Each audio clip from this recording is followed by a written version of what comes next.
Hey everybody, welcome to the Manalist. I'm Jonna as always, and we've made it. We're on the final video of the Hour of Devastation set review. Today we're going to take a look at all of the artifacts and all of the lands in the set. And there's a decent number of lands, of course, because deserts matter. Anyways, we're going to jump on into the first card.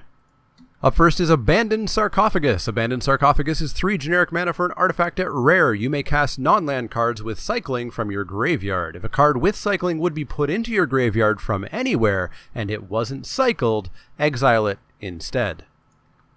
I'm just totally out on this. Constructed, I'm sure you could maybe do some fun things with this, but limited, just no. The big payoffs require so much luck for you to open or get past them in pack 3 that I'm going to say the cycling deck is just not going to happen very often. Nowhere near as often as it happened in Amulet, and even in Amulet, it wasn't that great just because of how fast the format was. This is just such a do-nothing artifact that I'm completely out on it and giving it just a straight F.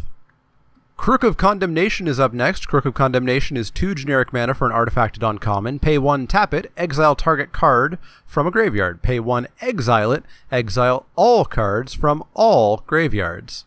This seems fine as a sideboard card, but 100% never ever main decking this. It doesn't replace itself, which isn't great, so you are spending, 3 mana and a card to, get rid of some sort of Embalm or Eternalize or Aftermath problem. But I'm not entirely sure what card really makes me go for that. I don't really think any of the Embalm or Eternalize ones really make me go for that, and even like the second half of an Aftermath card doesn't really make me go for it, in part because you have to have the Crook in play before you can really disrupt any of those things. And so it does even feel a little bit weak as a sideboard card. I'd much prefer, Feast of Scarabs or whatever it was called, Scarab Feast, the black one that was instant speed that exiled 3 from Amulet. At least that one was instant speed and surprised your opponent. This one, your opponent's just, not going to play into it if they see it on board already, and if it's not on board already, you may just be too late. So I'm at a D- on this. Keep this in the sideboard. Bring it in if you see something truly terrifying, but don't assume that by putting it inside of your deck you've just disrupted their plans, because it may still just not work out. Dagger of the Worthy is up next. Dagger of the Worthy is 2 generic mana for an artifact equipment at uncommon. Equipped creature gets +2/+0 and has Afflict 1. Equip for 2 generic mana. This seems alright. It's no Bone Splitter. Bone Splitter was 1 mana, 1 equip for +2/+0. But, it's still cheap enough that this probably does a decent enough impression of Honed Khopesh, or even slightly better than Honed Khopesh. I'm not going to play it too often. Those of you who do like just cheap little equipments will probably play this much more often than I ever will, but I'm still going to put it at a C-. If I've got a spot, I'll play it, I think. Well, we finally know what it is. Pharaohs Gift. Pharaohs Gift is 7 generic mana for an artifact at rare. At the beginning of combat on your turn, you may exile a creature card from your graveyard. If you do, create a token that's a copy of that card, except it's a 4/4 black zombie. It gains haste until end of turn. So you get yourself a hasty Eternalize whatever you want out of your graveyard. I'm definitely torn on this. It seems fun. I want to play it. But it's 7 mana, and that's a ton to ask for in what I think is just going to be another aggressive format. It's 7 mana that maybe does nothing if you don't have a creature in your graveyard. Otherwise, it makes a hasty 4/4 that hopefully has some abilities on it. I'm going to need to get at least 2 4/4s off of this minimum before I feel like it's paid for itself. And it's just one of those cards that reads awesome, but requires you to have probably had things go kind of poorly. If your graveyard is just chock full of creatures for you to, throw at your opponent now every turn, and if your graveyard is chock full of creatures, you're probably dead. You've probably taken an awful lot of damage, so I don't know. One thing I could see is kind of blue-black and cycle your creatures, get value off of them, then you're going to have a bunch in your graveyard, and maybe do this later in the game, but it's going to require the format to slow down. Competitively, realistically, I'm starting this at like a D+. If the format's favorable, it's going to go up a decent bit, especially if you build around it, probably with cycling. Would I now play Gate to the Afterlife? Absolutely not. Graven Abomination is 3 generic mana for our first artifact creature. It's a horror, it's at common, and it's a 3/1. Whenever Graven Abomination attacks, exile target card from defending player's graveyard. This is mediocre. 3 mana, 3/1. We have vanilla test busting crazy ability 3/1s for 2 in this set. I don't want a 3 mana 3/1 with the most narrowest of abilities that, 1 out of 10, 15, 20 times might actually do something somewhat reasonable. This is just going to sit in my sideboard. Again, if I see something that I desperately need to rip out of my opponent's graveyard, maybe I side this in, and I assume it's just going to die, but it's at least going to turn sideways and get the card out. But even then, this gets a D+, just because, maybe sometimes you just desperately need a creature, but D+ for Graven Abomination. Up next is Hollow One. Hollow One is 5 generic mana for an artifact creature golem. At rare, it's a 4/4. Hollow One costs 2 less to cast for each card you've cycled or discarded this turn. Cycling for 2. It's a cycling payoff. That's really mediocre. Yeah. So, if we cycle a 2 mana cycler, we still pay 5 total, but now we have a 4/4 that draws us a card. That's probably fine. Christmas Land, of course, we could chain together 3 1-mana cyclers, draw 3 cards, and get a 4/4 for all that 3 mana, but that's probably Christmas Landy. And even at that point, what do you have?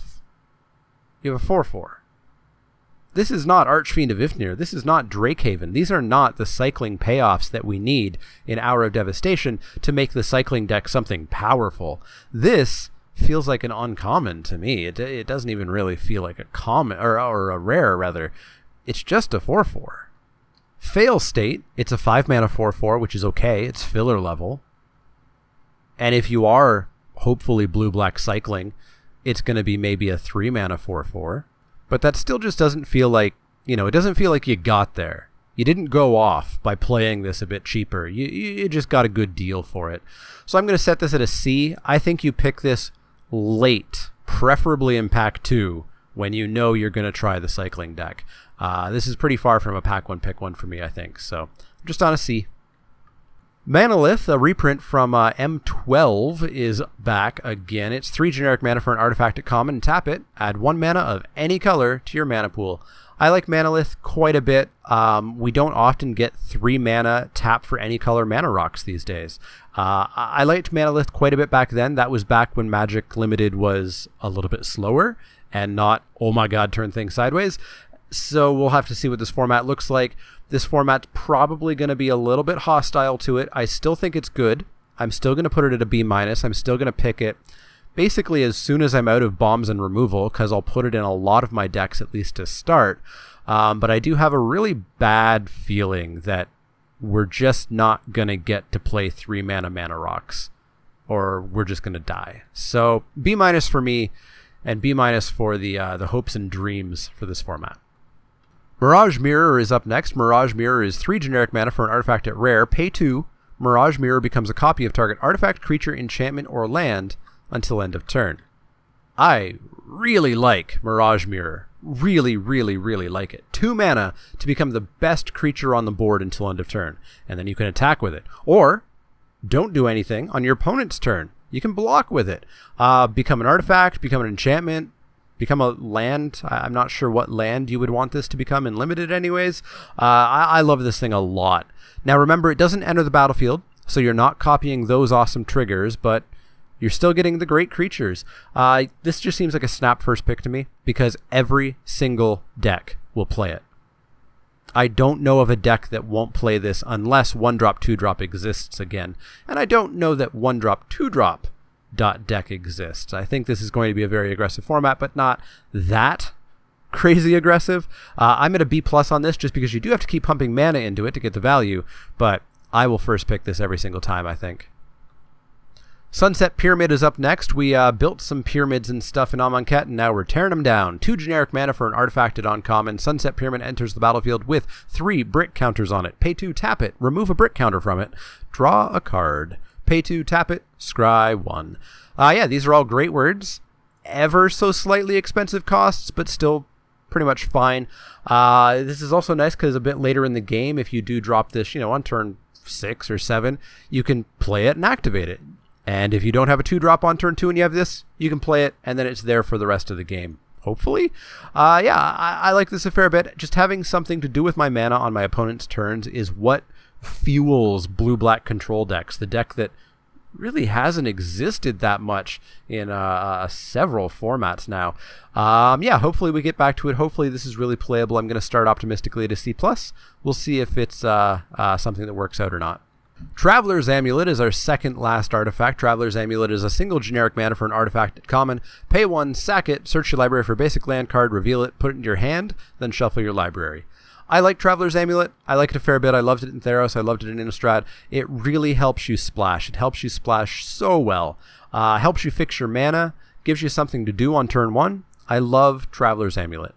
I'll play Amulet in many decks that are 2-color if I have a spot, just to help smooth my mana. And if I'm splashing, it's an absolute must. I'm at a C+ on it. You don't pick it too highly, but the second you know you're splashing, you are going to be desperately looking for one of these. And as I said, in some 2-color decks, I might even play it. Probably in sealed more, just because I have less cards to choose from. Our final artifact is Wall of Forgotten Pharaohs. Wall of Forgotten Pharaohs is 2 generic mana for an artifact creature wall at common. It's an 0/4 with Defender. You can tap it and it deals 1 damage to target player. Only if you have a desert in play or a desert in your graveyard. We've talked about deserts.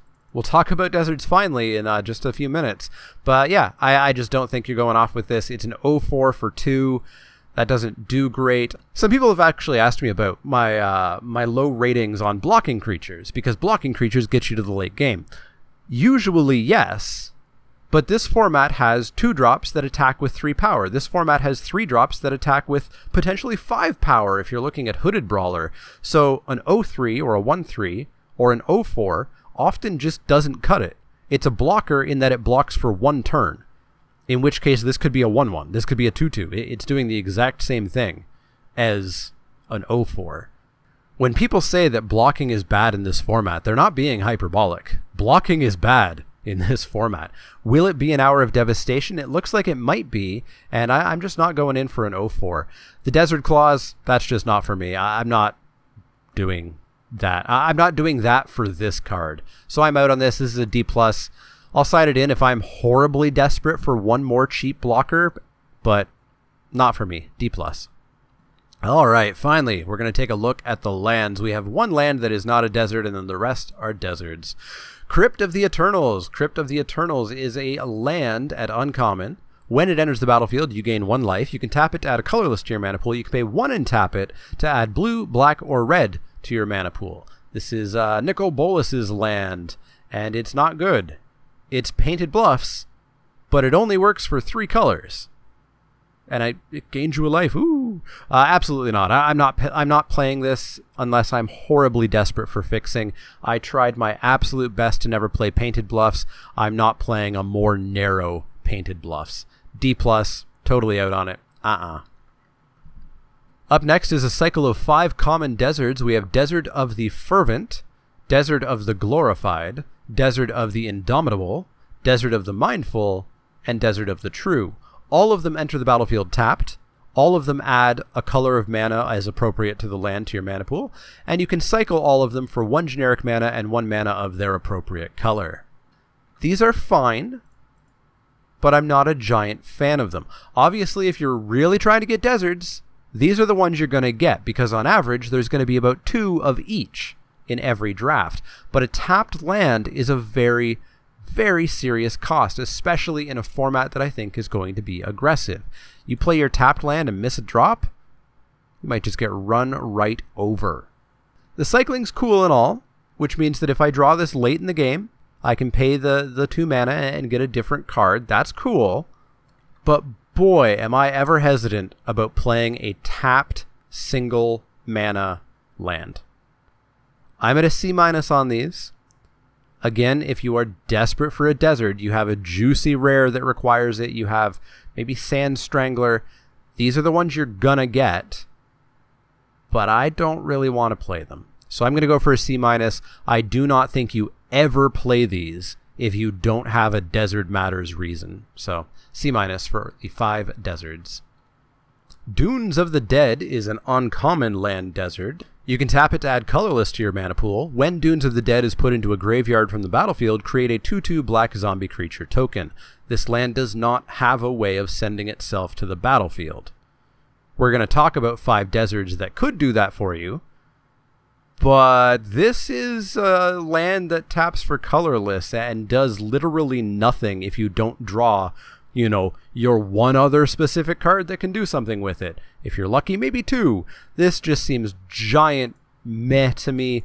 I would never play this. Even if I needed deserts, I'm not picking this card up. Playing colorless is also a detriment to your mana base.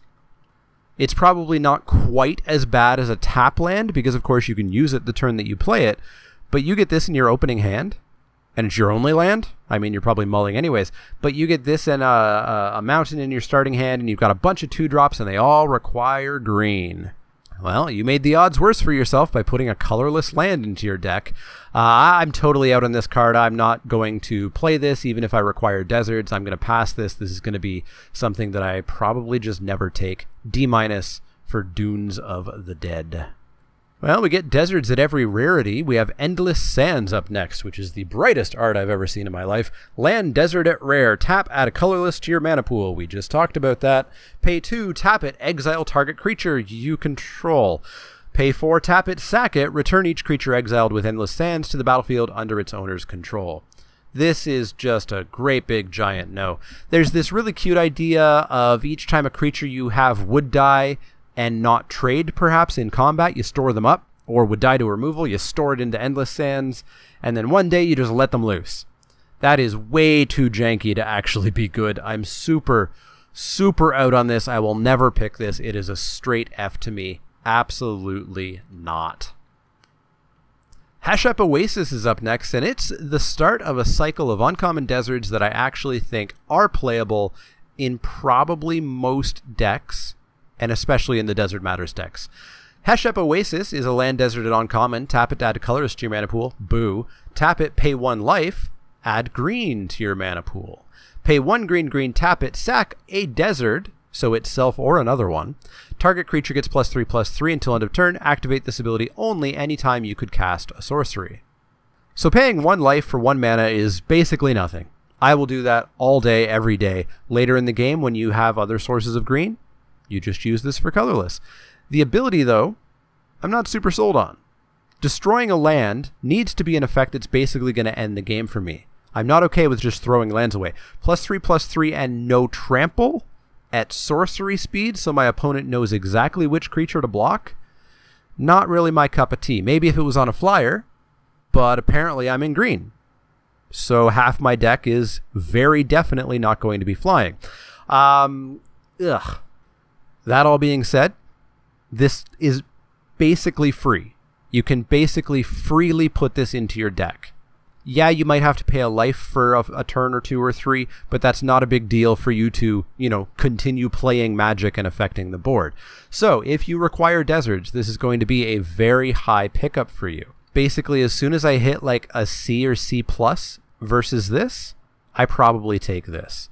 That being said, I'm going to give this a C+ grade because I don't think it's massively impactful. It definitely can. You may have a 3/3 flyer, they may be at 6 life, and you look at the board and you go, oh, okay, 1 green sack, 6/6 flyer, you're dead. That's probably not going to happen nearly as often as you or I really hope it will. But since it is basically free to play this, I think you always play it, but I don't think you pick it too highly if you're not looking specifically for deserts. So C+ for me for Hashup Oasis. We'll take a brief break from that cycle and go to Hostile Desert. Hostile Desert is a land desert at rare. Tap, add a colorless to your mana pool. Pay 2, exile a land card from your graveyard. Hostile Desert becomes a 3/4 elemental creature until end of turn. It's still a land. Again, this is colorless. It hurts your mana base. The setup to make this a 3/4 with no abilities for a single turn? Way too much of an ask. Everybody else can have this card. I will ship it down the table. D+. If Near Deadlands is up next, and it's the black uncommon desert, so it has all the same text as Hashup Oasis except for the ability. Pay 2 black, tap, sack a desert, put 2 -1/-1 counters on target creature an opponent controls. Activate this ability only anytime you could cast a sorcery. So we've talked about how this is a free play in every black deck. Don't take it super highly if you don't absolutely need a desert, but always play it in your black decks, period.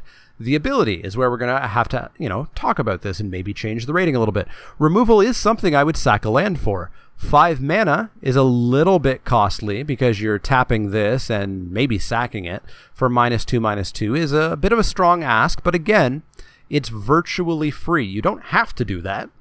This could just be a land the entire game, and if the opportunity strikes, you have that option. I think I might actually pump this one slightly up to a B-, but it's still right around that area. And again, you don't take this over real removal. You don't take this first pick. You don't take this over a bomb. You don't take this over a B. You take this over a C, over a C+, maybe, but you don't go out of your way. So if near deadlands, B-. Ipnu Rivulet is the blue of the deserts. Its ability is pay 1 blue and tap it, sack a desert. Target player puts the top 4 cards of his or her library into his or her graveyard. Not at sorcery speed, unlike the other 2 that we just looked at. But yeah, it's mill. And yes, I know that Matt Tabak won with this on the pre-release, but that does not mean that this is a good card. Bad cards win sometimes. Doesn't mean you should play them. Again, totally free land. If you're playing blue, here you go. You can play this. And if the opportunity strikes, if you are in that, 1 out of, 50 games or so, that your opponent is down to 4 cards, guess what? You win. But that just does not happen that often. So again, like the others, I'm at kind of C on this one. Probably just C. I won't even go up to C+, just because the odds that +3/+3 at sorcery speed wins you a game is significantly higher than milling 4 cards wins you the game. So a C for Ipnu Rivulet. Ramunap Ruins is up next. Ramunap Ruins is the red one. Pay 2 red, tap it, sack a desert. Ramunap Ruins deals 2 damage to each opponent. Again, it's a free land, so it's fine. And the ability will maybe end a game at some point. And if it does, cool. And if it doesn't, that's fine. Better than the Rivulet. Your opponent is probably at 2 a lot more often than they are at 4 cards. Not quite as good as the Deadlands because your opponent's probably at 2 less than they have a creature on board. So I'm just going to put this one at a C+ as well. Scavenger Grounds is our last rare desert, taking a brief break before we look at the white uncommon. To land desert at rare, tap, add colorless to your mana pool, pay 2, tap it, sack a desert, exile all cards from all graveyards. Still just no. I'm not playing a colorless land that has such a minimal ability. If you're up against a massively gigantic Embalm Internalized deck, sure, here you go. But sacking a land, you should be looking out for a Crook of Condemnation or something long before you look for this. This is another of a long line of really bad rares in this set. Thankfully, I don't think there's too many, Glory Bringer level rares. There certainly are mythics, but there's going to be an awful lot of rares like Scavenger Grounds where you open your pack and you go, oh, I just wasted some money. Let's hope I win the draft. Anyways, on to the second last card of the entire set, and the last of the uncommon desert. Sheffet Dunes is the white one. Pay 2 white, tap, sack a desert. Creatures you control get +1/+1 until end of turn. Activate this ability only anytime you could cast a sorcery.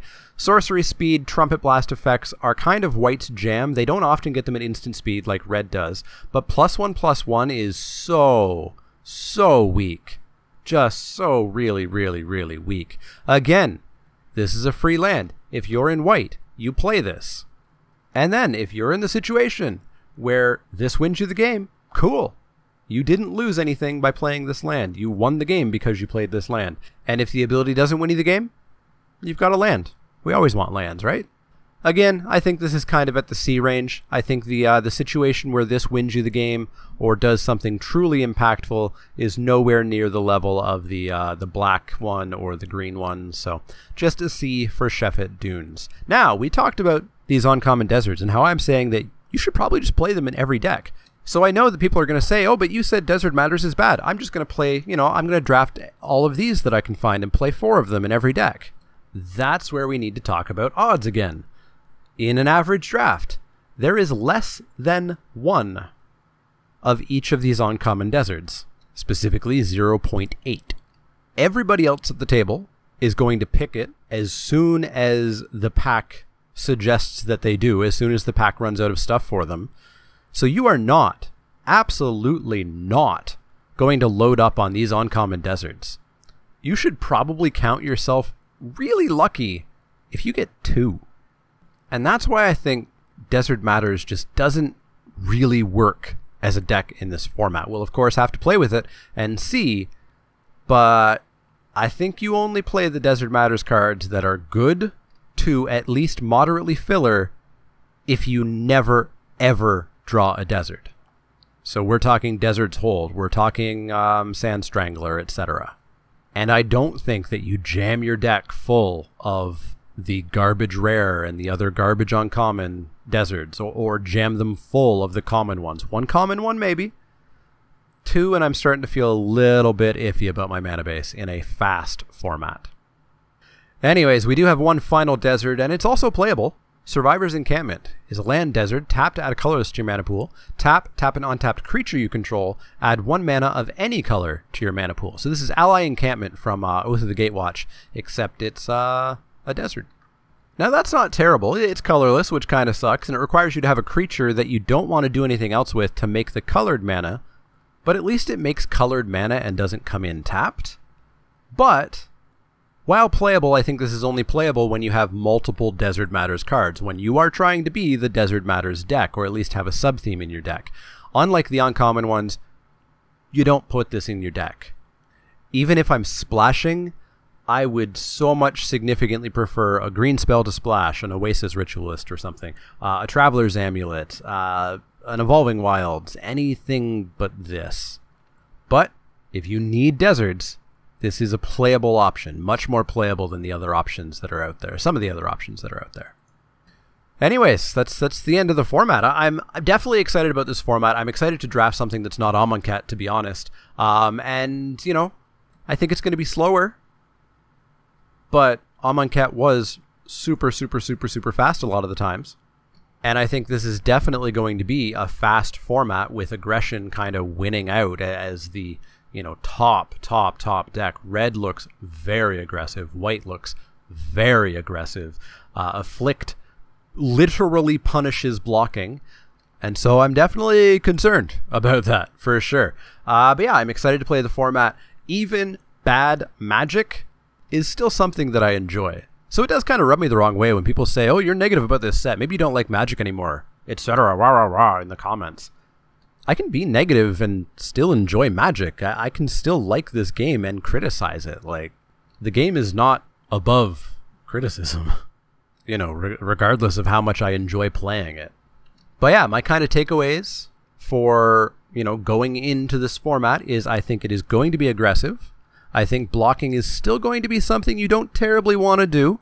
It maybe gets a little bit better, but we still have those massively punishing hooded brawlers and such in 1 pack of the draft. I do think we get to relax a little bit with the Oops I Win rares, Glorybringer, Insult to Injury, Cut to Ribbons, etc.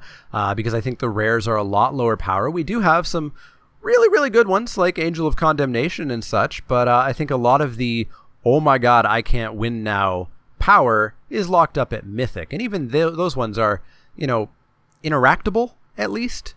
At least you can kill, you know, one of the gods with any piece of removal. Comes back pretty damn quick, but you can at least kill it. So yeah, I'm predicting I enjoy this format much more than I enjoyed Amonkhet, and I'm just super excited to play it, and I'm always excited to play Magic. So yeah, thanks for sticking around through these reviews. It was a long set review period, but we made it. We're done. Let me know what you think of the format. Let me know what you think of the artifact cards, the land cards. Let me know everything you think. Are you going to a pre-release? Are you excited? Is it your first one? Are you feeling hungry? Let me know in the comments down below. As always, if you have any questions, comments, or suggestions, you can find me on Twitter at TheManaLeek. That's L-E-E-K, like the vegetable, not the card. You can also find me at Facebook.com/TheManaLeek, Twitch.tv/TheManaLeek, and Patreon.com/TheManaLeek. If you like the content, click that thumbs up button. Really helps the discoverability. And if you're new, I don't stop making content at the end of the set reviews. We go back to our regularly scheduled programming of spiky Saturday drafts and Wacky Wednesday, whatever I figure out to do on Wacky Wednesday. Crack-a-packs on Tuesday. We'll be cracking a pack of Hour of Devastation next Tuesday. We've got weekly Magic news updates, all kinds of stuff, so hit that subscribe button so that you can keep up to date on all the latest content. As always, if you have those questions, comments, or suggestions, let me know. Otherwise, have fun at the pre-release, and I'll see you all next time.